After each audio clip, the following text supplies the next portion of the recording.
เข้าใจว่าเป็นเพื่อนแท้ต้องดูแลกอดคอกันไปไม่ใช่เพียงคบแค่ไม่กี่วันก็ลืมได้แค่คนเดียวยอมเจ็บแทนกัน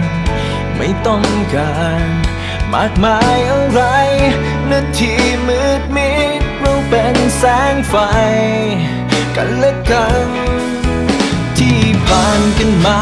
ไม่ต้องมองตาก็เข้าใจเกินกว่าคำว่ารักมันมากกว่าคำว่าผูกพันแค่พูดว่าเราเป็นเพื่อนกันเท่านั้นพอเราต่างก็รู้ข้างในความหมายซึ่งกับคำนี้วันแรกจนนาทีสุดท้ายไม่รู้ชีวิตนี้ฟ้าจะส่งเพื่อนที่จริงใจมากี่คน